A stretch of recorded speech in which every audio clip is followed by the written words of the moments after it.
स्वागत। आज हम कैनरा बैंक पर एक गहरी नजर डाल रहे हैं।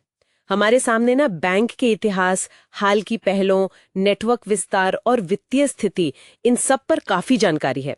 और इस डीप डाइव का मकसद है कि इन स्रोतों से सबसे जरूरी बातें निकालकर ये समझें कि भारत के सबसे पुराने सरकारी बैंकों में से एक कैनरा बैंक आज किस मुकाम पर है। तो आइए शुरू करते हैं। इसकी जड़ों से बात करते हैं। 1906 में मंगलौर में श्री अम्मेम्बल सुब्बाराव पई ने Canara Hindu permanent fund limited नाम से इसे शुरू किया था।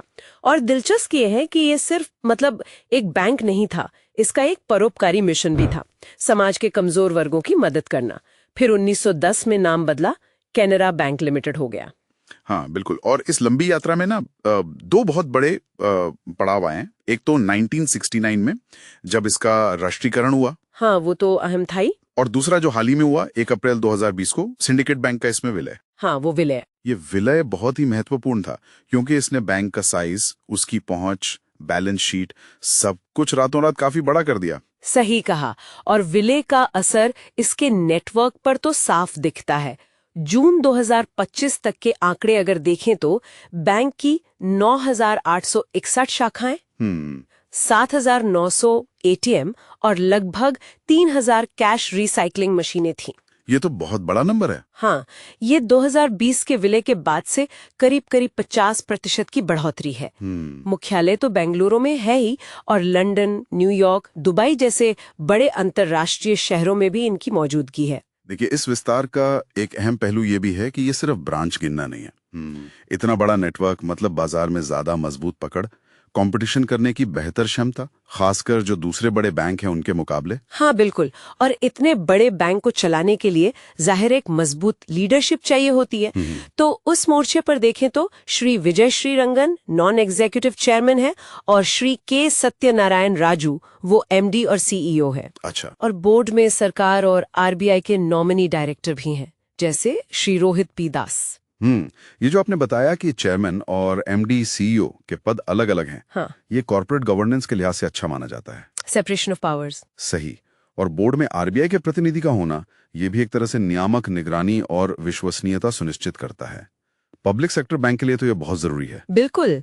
अच्छा, अब जरा तकनीक की बात करते हैं। यहाँ मुझे लगता है बैंक ने काफी तेजी दिखाई है। हाँ। इनका एक कैनरा AI1 मोबाइल ऐप है, रिटेल और कॉर्पोरेट दोनों ग्राहकों के लिए। इसमें fund transfer, investment, bill payment, यहाँ तक कि आईपीओ में अप्लाई करने की सुविधा, ASBA और पीपीएफ खाते जैसी कई चीजें हैं। हाँ, और वो जो आरबीआई का डिजिटल रुपया है, CBDC, हाँ, उसको अपनाने में भी ये पीछे नहीं है। उनका कैनरा डिजिटल रुपया मर्चेंट ऐप भी है। तो ये दिखाता है कि बैंक फ्यूचर रेडी हो रहा है और उन कस्टमर्स को भी टारगेट कर रहा है जो टेक सेवी हैं, डिजिटल ज्यादा इस्तेमाल करते हैं। ये सिर्फ ऐप लॉन्च करना नहीं लगता, ये एक पूरी स्ट्रैटेजी का हिस्सा लगता है। सही बात है। लेकिन इन सब नई चीजों के बीच क्या बैंक अपनी पुरानी जड़ों को, अपने संस्थापक के सामाजिक मूल्यों को भूला है? ऐसा लगता तो नहीं है। अच्छा, क्या कर रहे हैं वो इस दिशा में? जैसे कैनरा विद्यालय ज्योति योजना है। इसके तहत SC/ST छात्राओं को स्कॉलरशिप दी जाती है। महिला सशक्तिकरण के लिए भी काम हो रहा है। और एक कैनरा ग्रीन डिपॉजिट योजना भी है। ग्रीन डिपॉजिट मतलब इसके जरिए पर्यावरण के अनुकूल प्रोजेक्ट्स के लिए पैसा जुटाया जाता है, जैसे सोलर एनर्जी वगैरह। अच्छा, ये तो अच्छी बात है। सराहनीय है कि बैंक अपनी सामाजिक जिम्मेदारी भी निभा रहा है। पर यहाँ एक अहम सवाल उठता है, इन सब गतिविधियों और इतने बड़े नेटवर्क के साथ बैंक की अपनी वित्तीय सेहत कैसी है? फाइनेंशियल्स कैसे हैं? हाँ, सबसे जरूरी सवाल। तो आंकड़े क्या कहते हैं?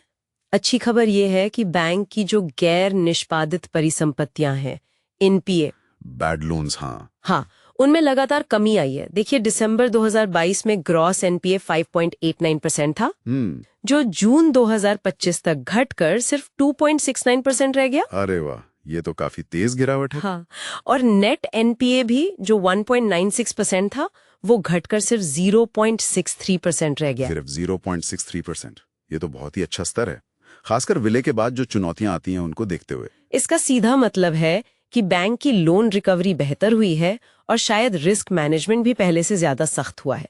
NPA कम होने का मतलब है प्रोविजनिंग कम करनी पड़ेगी, जिससे प्रॉफिट पर अच्छा असर पड़ता है। बिल्कुल। और एक और आंकड़ा है कैसा अनुपात। वित्त वर्ष 2024 में ये 32.29% था। कैसा यानी करंट अकाउंट और सेविंग्स अकाउंट। हाँ, कैसा रेशियो। ये बैंक के लिए सस्ता फंड होता है क्योंकि इन पर ब्याज कम देना पड़ता है या नहीं देना पड़ता है। तो 32.29% का मतलब है कि बैंक की कुल जमा का लगभग 1/3 हिस्सा इसी सस्ते फंड से आ रहा है।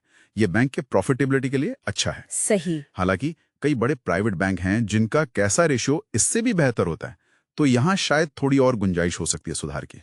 तो कुल मिलाकर तस्वीर ये उभर रही है कि केनरा बैंक एक मजबूत ऐतिहासिक नींव, विलय से मिली नई ताकत, डिजिटल इनोवेशन पर जोर और लगातार सुधरते वित्तीय स्वास्थ्य वाला एक प्रमुख खिलाड़ी है। हाँ, और साथ ही इसने अपनी सामाजिक जिम्मेदारी को भी बनाए रखा है। बिल्कुल सही। एक बड़ा, स्थापित और अब काफी हद तक स्वस्थ बैंक नजर आ रहा है। और जाते जाते एक सोचने वाली बात छोड़ जाते हैं। भविष्य में जहां एक तरफ डिजिटल दुनिया का दबाव बढ़ेगा, मुनाफे का लक्ष्य बढ़ेगा, वहीं दूसरी तरफ बैंक अपनी परोपकारी विरासत और संस्थापक के जो सामाजिक मूल्य थे, उनके बीच संतुलन कैसे बनाए रखेगा, ये देखना आगे चलकर दिलचस्प होगा।